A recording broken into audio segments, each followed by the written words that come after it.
नमस्कार साथियों, स्वागत है आपका आज की एक ऐसी वीडियो में जो न केवल बहुजन समाज के लिए महत्वपूर्ण है बल्कि पूरे देश की राजनीति के लिए भी एक नई सोच लेकर आए हैं।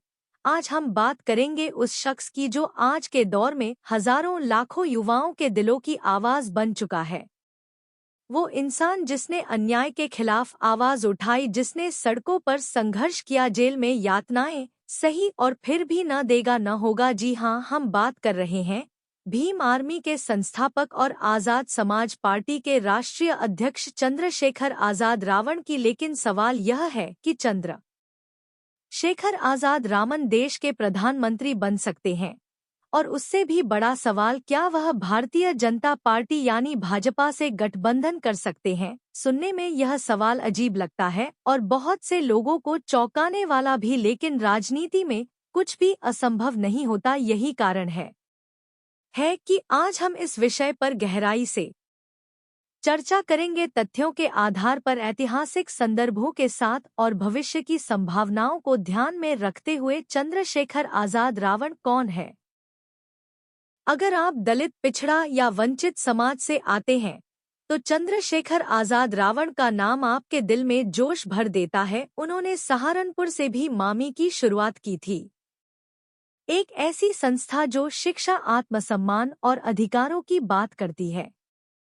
उनकी सोच सीधी है, संविधान सर्वोपरि है और जब तक इस देश में जाति आधारित भेदभाव खत्म नहीं होता तब तक संघर्ष जरूरी है। चंद्रशेखर आजाद ने बहुजन समाज के युवाओं को जागरूक किया, उन्हें किताबों से जोड़ा और आंदोलन का एक नया चेहरा बने। उन्होंने बाबा साहेब अम्बेडकर, श्री राम जी और गौतम बुद्ध के विचारों को जमीन पर उतारने की कोशिश की। क्या वहां प्रधानमंत्री बन सकते हैं?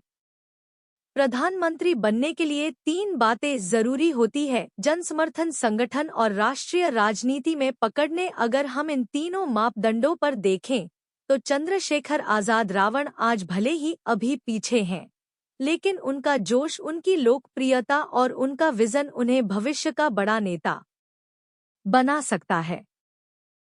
वह केवल एक नेता नहीं है, वह अपने आप में एक आंदोलन है। और अगर इतिहास देखा जाए तो बहुत से आंदोलनकारी नेता धीरे धीरे राष्ट्रीय नेता बने हैं, जैसे कि कांशीराम जी। बाबा साहेब अम्बेडकर, भले ही उन्हें सत्ता न मिली हो लेकिन उन्होंने सत्ता की दिशा जरूरत है कि आज जो, अगर वही युवा शक्ति संगठित हो जाए, पढ़ लिख कर आगे आए तो वह दिन दूर नहीं जब बहुजन समाज का कोई नेता देश का प्रधानमंत्री बन सके। और अगर वह नेता चंद्रशेखर रावण हो तो कोई आश्चर्य नहीं। अब आता है सबसे विवादास्पद सवाल, क्या चंद्रशेखर आजाद रावण भाजपा से गठबंधन कर सकते हैं?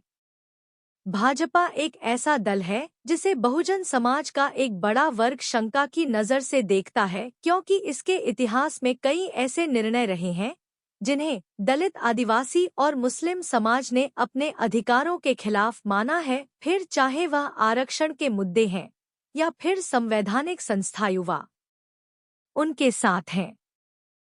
2 घाव पर हमले, लेकिन राजनीति में कोई स्थायी मित्र या शत्रु नहीं होता, यहाँ संभावनाओं और रणनीतियों का खेल है। यदि कभी चंद्रशेखर आजाद रावण भाजपा से हाथ मिलाते हैं तो यहाँ या तो बहुत बड़ी राजनीतिक चाल होगी या फिर सिद्धांतों से समझौता। लेकिन अगर हम चंद्रशेखर की अब तक की राजनीति देखें तो उन्होंने हमेशा तांत्रिक राजनीति की है।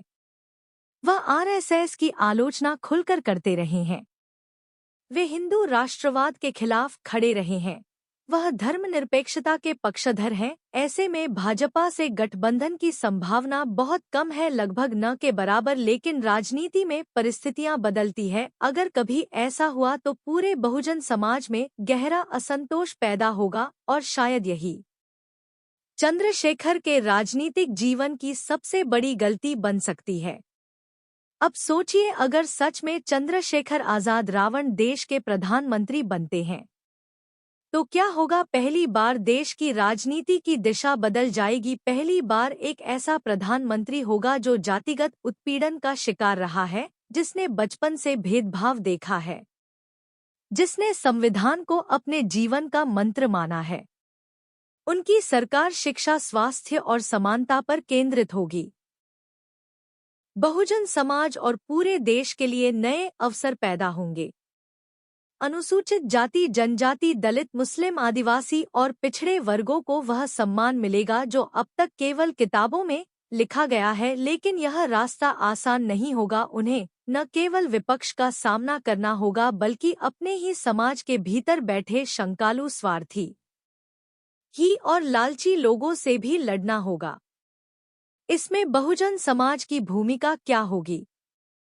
यहाँ एक अहम सवाल है, क्या बहुजन समाज तैयार है एक प्रधानमंत्री पैदा करने के लिए? बहुजन समाज में अब भी शिक्षा की कमी है, संगठन की कमी है, आर्थिक संसाधनों की भारी कमी है। लेकिन यह समाज अगर एक बार अपने नेताओं पर भरोसा करना सीख जाए, उन्हें समर्थन देना शुरू कर दे, दो कोई ताकत से रोक नहीं सकती। आज जरूरत है कि हम सिर्फ वोट नहीं नेता बने, सिर्फ नाराज नहीं संगठित बने और सिर्फ भी नहीं दिशा बने। अगर हम यह कर पाए तो चंद्रशेखर रावण जैसे नेता को प्रधानमंत्री बनाना असंभव नहीं रहेगा। एक सवाल जो हर जागरूक युवा से पूछा जाना चाहिए, क्या हम सिर्फ वोट देने के लिए पैदा हुए हैं या फिर हमें इस लोकतंत्र में नेता बनने का भी अधिकार है? बहुजन समाज के लाखों युवा हर चुनाव में बड़ी उम्मीद से वोट डालते हैं, लेकिन सवाल यह है कि वो नेता कौन है जो वास्तव में हमारे अनुभवों को समझता है, जो हमारे बीच से निकला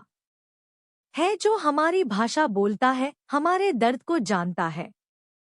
चंद्रशेखर आजाद रावण ऐसे ही नेता है। वह भारतीय समाज के लिए सिर्फ एक चेहरा नहीं है, वो प्रतीक है आत्मसम्मान का, संघर्ष का और संविधान की ताकत का। लेकिन सवाल है, क्या इतना काफी है? समर्थन देना केवल नारों से नहीं होता। अगर हम चाहते हैं कि चंद्रशेखर रावण जैसे नेता प्रधानमंत्री पद तक पहुंचे तो हमें सिर्फ सोशल मीडिया पर जय भीम लिखने से आगे बढ़ना होगा। हमें जमीनी स्तर पर काम करना होगा, पढ़ाई करनी होगी, संगठित होना होगा और हर उस व्यक्ति को तैयार करना होगा जो इस बदलाव का हिस्सा बन सकता है। इतिहास गवाह है, जब बाबा साहेब अम्बेडकर ने संविधान लिखा तो वह अकेले नहीं थे, उनके साथ करोड़ों लोगों की उम्मीदें थी।